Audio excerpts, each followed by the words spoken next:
Movie की शुरुआत में हमें बताया जाता है कि जीत के बिना कोई धर्म नहीं और सेना के बिना कोई युद्ध नहीं होता है। त्रेता युग में जब ब्रह्मा जी को ये पता चला कि रावण पैदा होने वाला है, तो उन्होंने उसी समय उसके विनाश के लिए एक प्रलय का निर्णय कर लिया। वानर रूप धारण करने वाले ये महारथी एक ऐसे दिव्य शक्ति के मालिक हैं जिसे कुदरत भी नहीं समझ सकती। इनका ना कोई कुल है ना जाति, बस धर्म ही इनका विश्वास है और धर्म के लिए हथियार उठाना इनका तरीका। ये समुद्र पार करते हैं, राम सेतु बनाते हैं और लंका को भी आग लगा देते हैं। रावण के अंत के बाद इनके सेनापति ने वादा किया था कि बस इसी युग में नहीं बल्कि किसी भी युग में इस सेना पर मुसीबत आई तो मैं तुम्हारे पीछे खड़े होकर तुम्हारी सहायता करूंगा। रावण का कभी अंत नहीं होता, वो हर युग में पैदा होता है। लेकिन इस सृष्टि का एक नियम है, जहाँ भी रावण का साया पड़ेगा तो उसे समाप्त करने के लिए एक रणवीर जरूर पैदा होगा। और ये एक ऐसे ही रणवीर की कहानी है। अब फिल्म की स्टोरी लाइन शुरू होती है, जहाँ हम रघु नाम के लड़के को देखते हैं जो कि इस फिल्म का मेन हीरो है। वो बाइक से अपने दोस्तों के साथ डांस प्रोग्राम देखने आता है और स्टेज से थोड़ी दूर में ही अपनी बाइक पार्क कर देता है। उसका दोस्त रघु से कहता है कि स्टेज वहाँ है, लेकिन तू यहाँ क्यों रुक गया है। इस पर रघु कहता है कि वहाँ बहुत भीड़ है, इस वजह से मेरी बाइक पे स्क्रैच लग सकती है। मैं उस भीड़ में अपनी बाइक को लेकर नहीं जाऊँगा। दरअसल रघु को अपने बाइक से बहुत ही ज़्यादा प्यार है और वो अपने दोस्त के साथ स्टेज के पास जाता है और डांस देखने लगता है। लेकिन तभी वो देखता है कि कुछ बदमाश लड़के डांसर के साथ बदतमीजी कर रहे थे। इस पर रघु गाना बंद करवा देता है। वो बदमाश लड़के बोलता है कि कौन है जिसने गाना बंद करवाया। इस पर रघु सामने आता है और वो कहता है कि मैंने बंद करवाया है। वो उस बदमाश लड़के को स्टेज पर से भगा देता है और उसे कहता है कि ये डांस स्टेज है और ये लोग आर्टिस्ट हैं, इनकी इज्जत करना सीखो। इस पर वो बदमाश लड़के रघु का मजाक बनाते हुए कहता है कि बस इतनी ही बड़ी बड़ी बातें करता है तू, या तुझे कुछ आता भी है। और वो गाना बजाकर रघु को कहता है कि तुझे तो नाचना भी नहीं आता होगा। बस फिर क्या था, रघु स्टेज पर उन डांसर के साथ ऐसा डांस करता है कि उन सब लड़के के होश हो जाते हैं और तभी वहाँ पुलिस आ जाती है। दरअसल वो बदमाश लड़के ने ही पुलिस को बुलाया था। अब सीन शिफ्ट होती है पुलिस स्टेशन में, जहाँ रघु के साथ साथ बाकी के लड़कों को भी पुलिस स्टेशन लाया गया। पुलिस रघु से कहती है कि तुम तो पढ़े लिखे हो रघु, इन पागल लड़कों के साथ क्यों घूमते हो। इस पर रघु कहता है कि मैं तो डांस प्रोग्राम देखने गया था और वहाँ पर कलाकारों की बेइज्जती होते देख मुझसे चुप नहीं रहा गया। इसके बाद पुलिस उस बदमाश लड़के से पूछती है कि प्रोग्राम किसने रखा था और पुलिस को किसने फोन किया। इस पर रघु ने उस बदमाश लड़के का नाम पुलिस को बताया। पुलिस ने कहा कमाल है, खुद ही प्रोग्राम रखवाया और खुद ही पुलिस को बुला लिया। इस पर बदमाश लड़का कहता है कि वही तो, लड़कियों को डांस के लिए मैंने बुलाया था और उन सब के साथ डांस ये रघु कर रहा था, इसलिए मैंने ऐसा किया। इसके बाद पुलिस उस बदमाश लड़के की पिटाई करके उसे छोड़ देती है। अब नेक्स्ट सीन में हम देखते हैं कि रघु के पापा रघु से पूछते हैं कि तू सारी रात कहाँ था। इस पर रघु कहता है कि कहीं नहीं पापा। उसके पापा कहते हैं कि अगर कहीं नहीं गया तो रात में लड़ाई किससे हुई थी, मैं सब जानता हूँ। दरअसल उसके पापा जब ढाबे में काम कर रहे थे तो कुछ गाँव के लोग उन्हें ताने मारते हुए सुनाते हैं कि रघु तो बेचारा थाने में होगा, रात को डांस प्रोग्राम है जो इतना बड़ा पंगा हुआ था, पुलिस उसे उठा कर ले गई। उसके पापा रघु को समझाते हुए कहते हैं कि हम लोग गरीब छोटे लोग हैं, हर बार किसी पर हाथ उठाना सही नहीं है। साथ ही उसे एडवाइस देते हैं कि उसे ज़िंदगी में सेटल्ड हो जाना चाहिए, क्योंकि उसके साथ में पढ़ाई करने वाले सारे लड़के कोई ना कोई जॉब कर रहे हैं। इतने में ही मोहिनी नाम की लड़की रघु के लिए खाने में कुछ लेकर आई थी। दरअसल मोहिनी रघु को पसंद करती है। मोहिनी रघु का पक्ष लेते हुए बोलते हैं कि आप हमेशा रघु को क्यों डांटते रहते हैं। इस पर रघु के पापा उसे कहते हैं कि मैं यहाँ रघु से बात कर रहा हूँ और तू बीच में टपक गई। इस पर रघु कहता है कि पापा जो भी कहना है मुझे कहिए, इसे बीच में मत लाइए। इस पर मोहिनी स्माइल करती है। रघु वहाँ से भागकर छत पर चला जाता है। पीछे पीछे मोहिनी भी जाती है और उसे कहती है कि रघु तुम दिखाते नहीं हो, लेकिन तुम्हें मुझसे प्यार बहुत है। और वो रघु को खाना खिलाने लगती है। रघु खाने से मना करता है। इस पर मोहिनी कहती है कि 3 घंटे लगे हैं मुझे इसे बनाने में, इतने प्यार से बना कर लेके आई हूँ और तुम मना कर रहे हो। रघु खाने को बड़े ही प्यार से खाता है, जिसके बाद दोनों साथ में टाइम स्पेंड करते हैं। अब रघु के पापा अपने बड़े बेटे सूर्या से बात करते हैं, जो कि दुबई में रहता है। वो अपने पापा को दुबई आने के लिए कह रहा था, जिस पर उसके पापा मना करते हैं कि मैं अगर वहाँ आ गया तो तुम्हारे छोटे भाई रघु को कौन संभालेगा। अब सीन शिफ्ट होती है मनोहर नाम के पॉलिटिशियन पे, जिसका हेड उसे बताता है कि पिछले 10 साल से वे विपक्ष में हैं और अगर इस बार भी नहीं जीत पाए तो पार्टी का वजूद खतरे में पड़ जाएगा। इस पर मनोहर कहता है कि इलेक्शन जीतने के लिए सिर्फ पैसे और शराब बांटने के साथ साथ उनका भरोसा भी जीतना पड़ता है। जनता वोट उसे ही देती है जिस पे उनको भरोसा हो, इसलिए इस बार कैंडिडेट सिलेक्शन बहुत जरूरी है। इस पर वो हेड कहता है कि क्या आपके नज़र में कोई ऐसा आदमी है इस पर मनोहर अपने इलाके के रामचंद्र राव नाम के आदमी का बेटा देवा के बारे में बताता है। कहता है कि उस इलाके में ऐसा कोई नहीं है जो रामचंद्र राव जी को नहीं जानता है। ऊपर से वहाँ पे उनकी अपनी कास्ट को लेकर काफी दबदबा है। देवा अपने बाप की दौलत के साथ साथ कास्ट वाला जुनून भी विरासत में लिया है। कास्ट के लिए तो अपनी जान भी दे सकता है और इसलिए देवा का जीतना पूरी तरह से तय है। जिसके बाद मनोहर देवा से मिलने जाता है और उसे कहता है कि मैंने पार्टी को बता दिया कि तुम्हारे जैसा कोई नहीं है। पार्टी के प्रेसिडेंट तुम्हारी ताकत देखने यहाँ आ रहे हैं। अब ये तुम्हारा काम है कि पार्टी को तुम्हारे नाम के सिवा कुछ और नहीं याद रहनी चाहिए। साथ ही मनोहर देवा से कहता है कि तुम्हारे पापा ने मेरे लिए बहुत कुछ किया था। तुम क्या करोगे, कैसे करोगे ये मुझे नहीं पता, लेकिन जीत ऐसी होनी चाहिए कि सबके होश उड़ जाए। अब सीन शिफ्ट होती है रघु पर, जहाँ हम देखते हैं कि उसके पापा अपने बड़े बेटे यानी कि रघु के बड़े भाई सूर्या के पास दुबई जाने की तैयारी कर रहे हैं। इधर हम देवा को देखते हैं जो कि अपने आदमियों से कहता है कि कल हमसे मिलने पार्टी हेड चीफ आ रहे हैं, इसलिए हमारी ताकत उन्हें साफ साफ नजर आनी चाहिए। अब तक जितने भी स्टेट्स में बाइक रैलियां हुई हैं उन सबसे बड़ी हमारे गाँव में होनी चाहिए। इसके लिए तुम लोग को जो करना है करो। देवा अपने आदमी भैरव से कहता है कि बाइक और भीड़ की जिम्मेदारी तुम्हारी, और गुरु नाम के आदमी को कुछ पैसे देकर कहता है कि बाकी के अरेंजमेंट्स तुम देखोगे। इधर भैरव रैली के लिए 95 बाइक का इंतजाम करता है, लेकिन गुरु कहता है कि कम से कम 150 बाइकों से चाहिए, 95 से कुछ नहीं होगा। भैरव अब इतने बाइक कहाँ से लाता, इसलिए अब जो भी इस रास्ते से गुजरता भैरव उससे बाइक ले लेता था। कि तभी रघु मोहिनी इधर से गुजर रहे थे। भैरव रघु को रोकता है और उससे बाइक मांगने लगता है कि तुम अपना बाइक हमें दे दो, शाम तक लौटा दूंगा। मोहिनी बाइक पर से उतर कर भैरव से लड़ने लग जाती है कि तुम्हें बिल्कुल भी सेंस नहीं है क्या, किसी को भी रोक कर उसे बाइक जबरदस्ती मांग रहे हो। कि तभी रघु को एक कॉल आ जाता है और वो बात करने साइड में चला जाता है। इतने में ही भैरव मोहिनी से काफी रिक्वेस्ट कर रहा था कि वो शाम तक बाइक दे देगा, फिलहाल उसे वो बाइक दे दे। मोहिनी मान जाती है और उसे बाइक दे देती है, और उधर पार्टी प्रेसिडेंट इतनी भीड़ देखकर खुश हो जाती है और देवा को टिकट दे देते हैं। इधर रघु बार बार भैरव के पास अपनी बाइक के लिए जाता है। जैसे राम जी की जान हनुमान में बसती वैसे ही रघु की बाइक में। भैरव उससे कहता है कि शाम को ले जाना। रघु बेचारा वापस वहाँ से आ जाता है।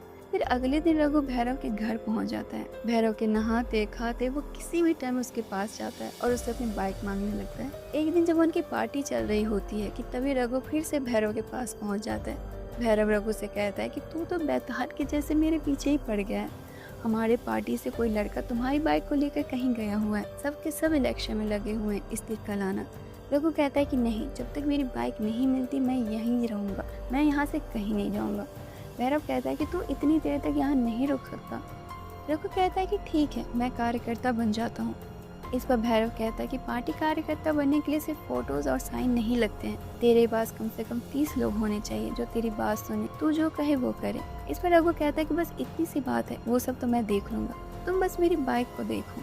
इतना कहकर वो वहाँ से चला जाता है। बस फिर क्या था, रघु अपनी पूरी फौज को लेकर वहाँ पहुँच जाता है और सबका रजिस्ट्रेशन करा देता है। देवा का आदमी गुरु रघु की तारीफ करता है कि ऐसे ही पार्टी के लिए काम करते रहो, और तभी वो देखता है कि रघु चप्पल पहन के अंदर आया था। गुरु भैरव को थप्पड़ मारता है और कहता है कि तेरा ध्यान किधर है, कोई भी मुंह उठाकर अंदर आ रहा है। इन सबको इनके लेवल के अकॉर्डिंग काम दो, क्योंकि देवा जो है उसका कहना था कि उसके ऑफिस में सिर्फ बड़े लोग ही चप्पल पहन कर आ सकते हैं, और गरीब लोग जिसकी औकात जूते लेने की नहीं है और वो चप्पल पहन रहे हैं तो उसे ऑफिस से बाहर चप्पल उतार कर अंदर आना होगा। भैरव रघु को बुलाता है और उससे कहता है कि जाओ सबको चाय और कॉफी पिलाओ। रघु कहता है कि इतने सारे लोगों का पार्टी में तो ज्वाइन करवाया है, ये सब तो काम के लिए ही है, उनमें से किसी को ये काम दे दो, मुझसे ये काम नहीं होगा। लेकिन भैरव तो रघु पर भड़क जाता है। वो उससे कहता है कि अगर यहाँ रहना है तो अपना एटीट्यूड और चप्पल दोनों बाहर छोड़कर अंदर आना होगा। यहाँ चप्पल पहनने के लिए और काम करवाने के लिए एक लेवल होना चाहिए, और यही रूल है। रघु सोचने लगता है कि इसमें चप्पल का क्या कनेक्शन है, और वो वहाँ से चला जाता है। अब अगले दिन रघु भैरव और बाकी के पार्टी वर्कर को चाय पिलाने लगता है, और रात में वो आवाज रिकॉर्ड करके स्पीकर देवा के घर के अंदर फेंक देता है, जिसमें वो बोल रहा होता है कि देवा बाइक चोर, तुम एमएलए बनने के लायक नहीं हो, चोर कहीं के, मेरा बाइक वापस कर दो जो तुमने रैली में ली थी। अब तो देवा के आदमी और देवा के होश उड़ जाते हैं। वो जल्दी जल्दी स्पीकर ढूंढकर बंद करते हैं।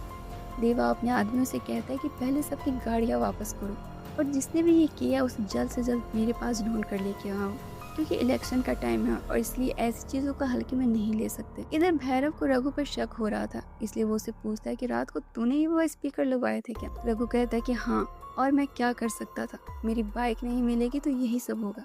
भैरव को गुस्सा आ जाता है और वो उसे देवा के आदमी गुरु के पास ले जाने लगता है।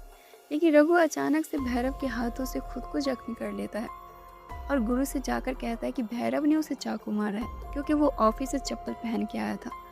अब गुरु भैरव को बहुत डांटता है। वो कहता है कि अगर इसे कुछ हुआ तो देवा को लगेगा कि मैंने ही इसे मारा है, और अपोजिट पार्टी वाले वैसे भी घात लगाए बैठे हैं कि हम कोई गलती करें ताकि वे लोग इसका फायदा उठा सके। भैरव उसे बहुत समझाने की कोशिश करता है कि उसने रघु को चाकू नहीं मारा है। गुरु भैरव को काम देता है कि उसे अब हर समय रघु के साथ रहना होगा ताकि वो किसी को कुछ ना बता सके, अपना मुंह वो कहीं ना खोले। अब हर वक्त रघु के साथ उसे रहना पड़ता था और फिर उसे हॉस्पिटल से डिस्चार्ज करके रघु के घर लेके चला जाता है। उसे वहां पहुंच के वो निकलने ही वाला होता है कि रघु बोल पड़ता है कि भैरव भाई, तुमको याद नहीं है क्या कि गुरु भाई ने तुमको क्या कहा था, तुमको हर वक्त मेरे साथ रहना होगा। अगर मैंने किसी के सामने अपना मुंह खोल दिया कि देवा के आदमी ने मुझे चाकू मारा है, तो सोचो देवा भाई तुम्हारे साथ क्या करेगा। अब इस डर से हर वक्त भैरव रघु के साथ रहने लगता है। रघु हमेशा उसे अपनी बातों से पकाते रहता है, उसे कोई ना कोई काम करवाते रहता था। बेचारा भैरव मजबूरी में सारी कामें करता था जो रघु उसे करवाना चाहता था। फिर रघु उसे उस दिन की बातें बताता है जिस दिन भैरव ने रघु को ऑफिस में सबको चाय पिलाने को कहा था। दरअसल उस दिन जब भैरव ने रघु को सबको चाय पिलाने को कहा था तब उसने चाय में टॉयलेट कर दिया था और फिर वही चाय भैरव, गुरु, औरतों और देवा को भी पिलाई थी। अब ये सब सुनकर भैरव के होश उड़ जाते हैं। वो कहता है कि तूने वो चाय देवा को भी पिलाई थी और अब ये बात जाकर वो देवा को बताएगा। रघु कहता है कि ठीक है बता दो, लेकिन जब ये बात तुम उसे बताओगे तो वो तुम्हें ही मारेगा, क्योंकि मुझे पार्टी ऑफिस ज्वाइन करवाने वाले तुम थे, सबको चाय पिलाने को तुमने कहा था, इस पर भी तुम ही देवा के हाथों पीटोगे। और अब अगर उसे ये पता चला कि मैंने चाय में टॉयलेट करके उसे पिलाया था तो सोचो वो तुम्हारे साथ क्या करेगा। अब बेचारा भैरव बुरी तरह से फंस चुका था। अब अगले दिन पार्टी जुलूस से पहले जतरा के लिए भगवान के दर्शन करने लोग आ रहे थे और तभी भैरव का बेटा भी आता है, लेकिन गुरु भैरव के बेटे को लात मार के गिरा देता है क्योंकि वो नीच जाति का है। गुरु भैरव को कहता है कि तुम साथ में घूमते हो, इसका मतलब ये नहीं कि अपनी औकात भूल जाओ। पास में खड़ा रघु ये सब देख रहा होता है, उसे ये सब चीजें बहुत अजीब लगती हैं। अब अगले दिन रघु को पता चलता है कि उसकी बाइक चोरी हो गई है और जिन लड़कों के पास उसकी बाइक थी वो उन सब लड़कों को ब्लेम करता है, इन लोगों ने मेरी बाइक बेच दी। तभी गुरु आता है और वो सारी बातें गुरु को बताता है। गुरु कहता है कि अगर तुम्हारी बाइक नहीं मिली तो वो देवा से क्या कि उसे नई बाइक दिला देगा। रघु मान जाता है। अब तो रघु भैरव का पीछा छोड़ गुरु के पीछे पड़ जाता है और वो देवा से मिलने की जिद करता है। अब गुरु उसे देवा के पास ले जाता है जहाँ देवा के गार्ड रघु से सारा चीज ऑफिस के बाहर जमा कर लेता है, जिसमें रघु का एक रैपर भी होता है, वो भी जमा कर लिया जाता है। रघु देवा से कहता है कि उसका नाम रघु है और वो उसकी पार्टी के लिए काम कर रहा है। बहुत सारे लोगों को उसने पार्टी ज्वाइन भी करवाई है और उसे अपनी बाइक की सारी स्टोरी सुनाता है। देवा उसके काम के लिए उसकी तारीफ करता है और साथ ही उसे कहता है कि उसकी टीम को उसे उसकी बाइक लौटाने में देर लग रही है, जिसके लिए वो उसे माफी मांगता है और उसे कहता है कि अगर उसे उसकी बाइक नहीं मिली तो वो उसी मॉडल का नया बाइक उसे दे देगा। रघु इसके लिए मान जाता है और इसी दौरान रघु देवा से जब हाथ मिलाता है तो देवा थोड़ी देर सोच में पड़ जाता है क्योंकि रघु जो है वो नीच जाति का है। लेकिन फिर देवा उससे हाथ मिला लेता है और बाद में अपना हाथ सैनिटाइजर से क्लीन करता है। इधर जब रघु देवा से मिलने के बाद जा रहा होता है तो वो देखता है कि जो रैपर वो ऑफिस के बाहर जमा कर दिया था उससे गुरु अपना हाथ पोंछ रहा था। दरअसल रघु को ये चीजें इंसल्ट लगी कि आखिर किसी ने उसकी चीजों को हाथ कैसे लगाया। ये देखकर तो रघु का दिमाग खराब हो जाता है, वो पागलों के जैसे करने लगता है और फिर वो गुरु को कुत्तों के जैसे मारने लगता है। और इसी दौरान वो देवा के पोस्टर पर अपना लात रखते हुए वहाँ से निकल जाता है। देवा जब देखता है कि रघु ने उसके तस्वीर पर लात रखा है और तो और उसके आदमियों को भी पीटा है, तब देवा बुरी तरह से भड़क जाता है और वो रघु को जेल में बंद करवा कर उसकी बहुत पिटाई करवाता है। इधर जब मनोहर को पता लगता है कि देवा किसी लड़की को जेल में बंद करवा कर उसकी पिटाई करवा रहा है तो वो देवा को ये सब करने से रोकता है क्योंकि अपोजिट पार्टी वाले इस चीज का फायदा उठा सकते हैं। तब देवा रघु के पास जाता है और उसे सुलह करने की कोशिश करता है। उससे कहता है कि जो हुआ उसे भूल जाओ और कल मेरे ऑफिस आना, हम इलेक्शन में साथ में काम करेंगे, और उसे एक नई बाइक देता है। इस पर रघु हंसने लगता है और देवा से कहता है कि किसने कहा कि मेरी बाइक चोरी होगी जो तुम मुझे नई बाइक दे रहे हो। तभी मोहिनी रघु की बाइक चलाते हुए वहाँ पहुँचती है। रघु देवा से कहता है कि तुम्हारी टीम से बाइक चुराने वाला कोई और नहीं बल्कि मैं ही था। देवा के तो होश उड़ जाते हैं। देवा उससे पूछता है कि आखिर तूने ये सब क्यों किया, और इसी दौरान उसे पता चलता है कि देवा का क्लासमेट सूर्या का रघु छोटा भाई है। रघु वहाँ से अपनी बाइक को लिए निकल जाता है। अब रघु का भाई सूर्या और देवा का क्या कनेक्शन है ये हमें आगे पता चलेगा। अब सीन 5 साल पहले फ्लैशबैक में जाता है। जहाँ हम देखते हैं कि रघु का बड़ा भाई सूर्या और दिवा क्लासमेट हुआ करते थे और सूर्या न्यू स्टूडेंट्स है। कॉलेज के पहले ही दिन वो टीचर की नज़र में एक अच्छा स्टूडेंट साबित होता है। वो बहुत ही इंटेलिजेंट स्टूडेंट रहता है, कोई भी क्वेश्चन चुटकियों में सॉल्व कर देता था। ये सब देखकर देवा को उससे बहुत जलन होने लगती है। एक दिन कॉलेज की एक लड़की और सूर्या एक दोनों को किस करने वाले थे कि तभी बीच में देवा आ जाता है। उसे ये बिल्कुल बर्दाश्त नहीं था कि कॉलेज की कोई भी लड़कियां सूर्या जैसे छोटी जाति के लड़के के साथ रहें। देवा सूर्या को कहता है कि तेरे नाम के आगे कितनी भी डिग्रियां लग जाए लेकिन तेरी जात नहीं बदलेगी, तो कुत्ता का कुत्ता ही रहेगा। इस पर सूर्या देवा को कॉलर पकड़ लेता है। देवा पूरा आग बबूला हो जाता है और वो सूर्या को बहुत पीटता है और जब इससे भी उसका मन नहीं भरता तब वो सूर्या के ऊपर टॉयलेट कर देता है। हालांकि वो लड़की देवा को रोकने की बहुत कोशिश की थी। अब सीन प्रेजेंट में आता है जहाँ देवा रघु के पास जाता है और उससे कहता है कि तेरा डरपोक भाई यहाँ नहीं है तो फिर बदला लेने का क्या मतलब है। और वो रघु की आंखों में देख के कहता है कि तेरी आंखों में तो डर दिख ही नहीं रहा है, लगता है तुझे डर का एहसास बहुत जल्द ही कराना होगा। साथ ही वो रघु की फैमिली को धमकी देता है कि कल क्या हो जाए ये किसने देखा है, लेकिन हाँ इस मैटर को साइड में रख के वोट मुझे ही देना। इतना बोल के वो वहाँ से चला जाता है। अब रघु और देवा में असली जंग शुरू होने वाली थी। इधर देवा अपने आदमियों से कहता है कि उसकी आंखों में डर बिल्कुल भी नहीं था, धमकी से कुछ नहीं होगा, पहले उसे डर लगना चाहिए मुझसे। और इधर रघु भी देवा के खिलाफ प्लानिंग कर रहा होता है। उसका कहना है कि जिस पावर के लिए देवा पल पल तड़प रहा है उस पावर को उसे दूर करना होगा और सबसे पहले लोगों के अंदर से देवा के लिए डर हटाना होगा, जिसके लिए सबसे पहले उन्हें एक ऐसे आदमी की जरूरत है जो देवा के खिलाफ चुनाव लड़े। और अब रघु गांव के कुछ लोगों को देवा के खिलाफ चुनाव लड़ने के लिए कहता है, लेकिन वे सब रघु से माफी मांगते हैं और कहते हैं कि देवा के खिलाफ खड़े होने की उनमें हिम्मत नहीं है। फिर एक दिन कुछ लोग मोहिनी के पापा पर लड़कियों से छेड़छाड़ का आरोप लगाते हैं। रघु बीच में आता है और लोगों को कहता है कि किसी ने अफवाह फैलाई है और उन्हें प्रोटेक्ट करता है। मोहिनी की माँ रघु को घर से निकल जाने को कहती है कि आज तेरी ही वजह से ये सब हुआ है, तूने देवा जैसे आदमी से पंगा लिया है और अगर तू हमारे साथ और रहेगा तो पता नहीं आगे हमें क्या क्या सब देखना पड़ेगा। फ्रेंड्स, एक बात मैं यहाँ बताना भूल गई थी। दरअसल मोहिनी जो है वो रघु की बुआ की बेटी है, तो इस हिसाब से मोहिनी रघु की सिस्टर लगेगी। लेकिन साउथ इंडिया में ऐसा नहीं होता है। दरअसल साउथ इंडिया में कजिन के साथ शादी कॉमन होती है और अभी मोहिनी की माँ यानी कि रघु की बुआ ही रघु को घर से निकलने के लिए कह रही थी। दरअसल ये सब देवा की चाल थी। वो चाहता था कि रघु बिल्कुल अकेला हो जाए, सबको उससे दूर कर देता है ताकि वो पूरा फोकस इलेक्शन पर कर सके और रघु उसके बीच में ना आ पाए। और अब बेचारा रघु अकेला हो जाता है, लेकिन मोहिनी अपनी माँ से अभी भी चुपके रघु के साथ खड़ी रहती है। वेल, इधर देवा को मनोहर फोन करता है और उसे इलेक्शन की तैयारी के बारे में पूछता है, जिस पर देवा कहता है कि सब कुछ सही चल रहा है और हम ही इस बार जीतेंगे। इस पर मनोहर उसे कहता है कि मैंने सुना है कि विपक्षी पार्टी मजबूत हो रही है और पार्टी किसी भी कीमत पर वहाँ की सीटें जीतना चाहती है, इसलिए देवा की मदद के लिए वो पीआर टीम को भेजता है। जिसके बाद पीआर टीम आती है और देवा को बताया जाता है कि सबसे पहले नॉमिनेशन फॉर्म उसे भरना होगा, उसके बाद जनता उसके बारे में क्या सोचती है वो पीआर टीम को पता लगाना होगा। इधर रघु टेंशन में है कि कल नॉमिनेशन का आखिरी दिन है, लेकिन मुकाबला करने के लिए उन्हें एक भी कैंडिडेट नहीं मिले हैं, कोई भी देवा के डर से आगे नहीं आ रहा है। वेल, अब अगले दिन देवा नॉमिनेशन भरता है और वहीं उसकी नज़र रघु पर पड़ती है और वो उसे कहता है कि अभी तक तू हारा नहीं है क्या, मेरा मुकाबला तो करे इतनी तेरी औकात नहीं। तभी रघु कहता है कि तुझे पता है कि वो कौन है जो तेरा मुकाबला करेगा, वो कोई और नहीं बल्कि तेरा ही आदमी भैरव है। भैरव रघु के पास जाकर खड़ा हो जाता है। देवा एकदम से हैरान हो जाता है, उसके तो होश ही उड़ जाते हैं। अब सीन थोड़ा फ्लैशबैक में जाता है जहाँ हम देखते हैं कि रघु भैरव को कहता है कि वो देवा के खिलाफ खड़ा हो। पहले तो भैरव कहता है कि आखिर वो कैसे देवा के सामना करेगा, फिर रघु से समझाता है कि उसे सबके लिए करना होगा। देवा के सामने हम चप्पल नहीं पहन सकते हैं, भगवान के पास जाकर उनका दर्शन नहीं कर सकते हैं, और तो और हम नीच जाति के हैं, इसलिए हमें बार बार अपमानित होना पड़ता है। अगर ऐसा ही चलता रहे तो वो हमारा भविष्य खराब कर देगा और इससे यकीन दिलाता है कि वो भैरव का साथ देगा।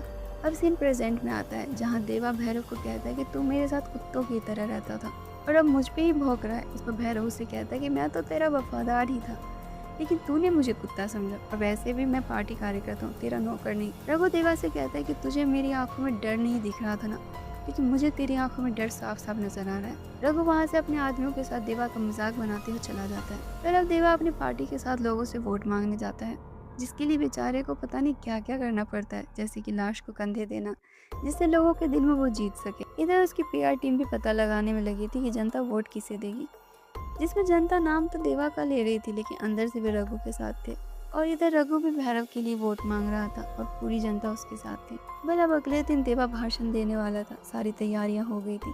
लेकिन मजे की बात यह है कि वहाँ एक भी लोग नहीं आए थे। और भला वे सब आएंगे क्यों? क्योंकि वे सारे लोग रघु के भाषण में जो गए थे। यहाँ अब रघु भाषण देता है और कहता है कि देवा जैसे आदमी जो आज तक हमारे मोहल्ले में नहीं आया था, आज वही आदमी हमारे घर पर आया है। जो आज तक हमें कुत्ते समझते थे, वही आज हमसे इज्जत से बात कर रहे हैं। लेकिन ये सब सिर्फ इलेक्शन तक ही चलेगा, उसके बाद हम फिर से वही कुत्ते बन जाएंगे।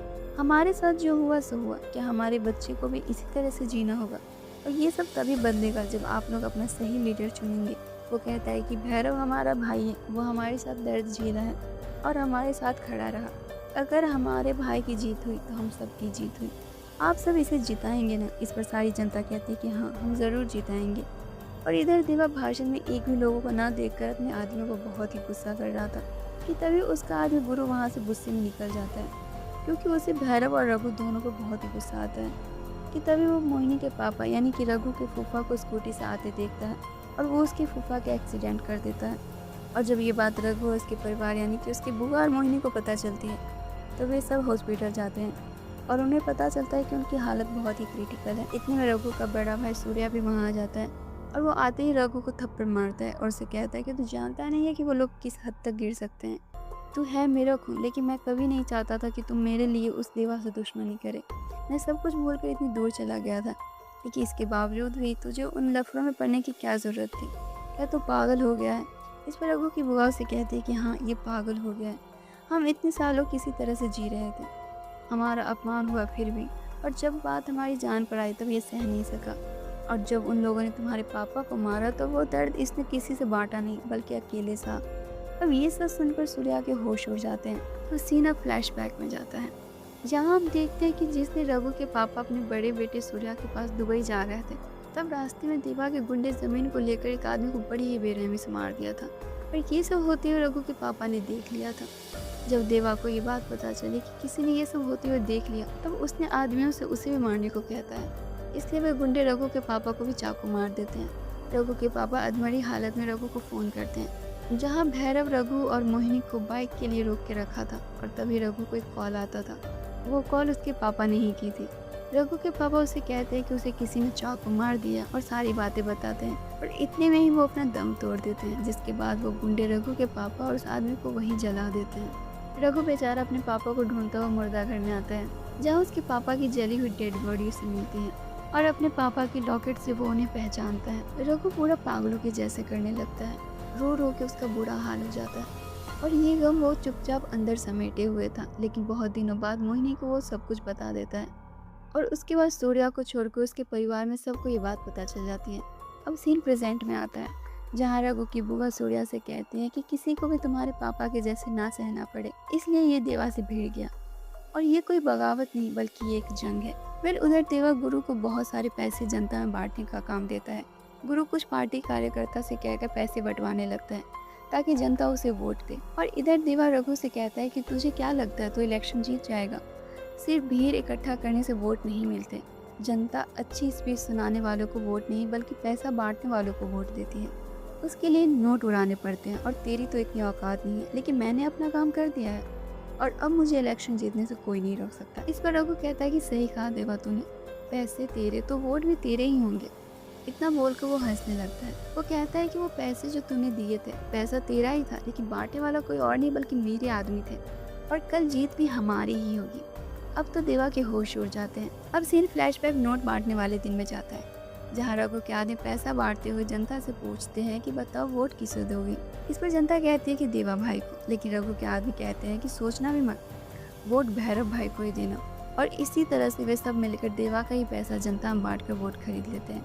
अब सीन वापस से वही प्रेजेंट में आती है, जहाँ रघु देवा को कहता है कि तुझे क्या लगता है, मैं तेरे ऑफिस में सिर्फ चाय कॉफ़ी देने आता था? ये तेरी भूल थी, मैं वहाँ पे तेरे ही आदमी को अपनी पार्टी में ला रहा था। देवा को अब बहुत गुस्सा आता है और वो रघु और भैरव को बांध देता है और उससे कहता है कि जैसे तेरे बाप को मारा था वैसे ही अब तेरी पूरी फैमिली को ख़त्म कर दूंगा। और इधर गुरु गुंडों को लेकर हॉस्पिटल में उसकी फैमिली के पास पहुंच जाता है। साथ ही इधर देवा कहता है कि वह भैरव को जान से मार देगा और खबर फैला देगा कि हार के डर से भैरव ने सुसाइड कर ली। और फिर जनता के पास सिर्फ एक ऑप्शन बचेगा, उन्हें देवा को ही चुनना पड़ेगा, जीत देवा की ही होगी। फिर बाद में मैं तुझे भी मार दूंगा। जिसके बाद रघु से कहता है कि तुझे क्या लगता है, मैं जब खुद के बारे में इतना सोचता हूँ तो मैंने क्या अपने परिवार के लिए कुछ नहीं सोचा होगा।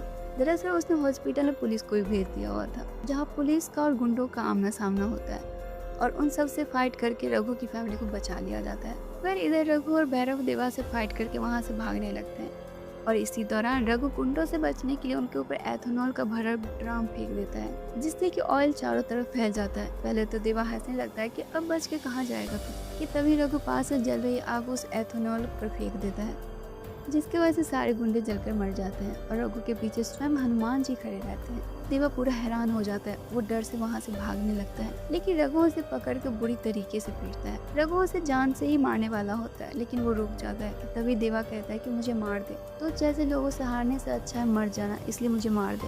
इस पर रघु उससे कहता है कि अगर उसे देवा को मारना ही रहता तो वो उसे उसी दिन मार देता जिस दिन उसने उसके पापा को मारा था। लेकिन उसका कहना था कि अगर उसने देवा को मार भी दिया तो उसके जैसे 100 और पैदा हो जाएंगे। साथ ही वो कहता है कि हम 2G से 5G पर आ गए, यहाँ तक कि मंगल ग्रह पर भी पहुँच गए, लेकिन तेरे जैसे जात पात के भूखे की वजह से आज भी देश के बहुत सारे गाँवों में तरक्की नहीं हो पाती है, इसलिए तेरी ये जिंदगी दूसरों के लिए मिसाल बनेगी। इतना कहकर वो भैरव को साथ लिए वहाँ से चला जाता है। वेल आगे हमें बताया जाता है कि देवा को उसके कर्मों की सजा मिली और वो जेल चला गया। रघु भी अपने पापा का सपना पूरा किया और एक बड़ी सी कंपनी में जॉब करने लगा और भैरव वहाँ का विधायक बन जाता है। साथ ही हमें ये भी बताया जाता है कि वनवीरों में भक्ति, धर्म और ज्ञान कूट कूट के भरा होता है। जो भी धर्म के रास्ते पर चलता है और समाज के रावणों से टकराता है और कमजोरों के साथ खड़ा होता है, असल में वही रणवीर होता है। जो भी धर्म के साथ खड़ा है वही भगवान राम का भक्त है। जहाँ धर्म है वही विजय है। और इसी के साथ फिल्म एंड हो जाती है। तो दोस्तों मुझे तो ये मूवी बहुत ही अच्छी लगी थी। आपको इस मूवी की स्टोरी कैसी लगी हमें कमेंट में ज़रूर बताइएगा। और अगर आपको मेरा एक्सप्लेन करना अच्छा लगा हो तो प्लीज़ वीडियो को लाइक और चैनल को सब्सक्राइब ज़रूर कीजिएगा। फिर मिलेंगे एक और फिल्म के एक्सप्लेनेशन के साथ। तब तक के लिए जय हनुमान जी।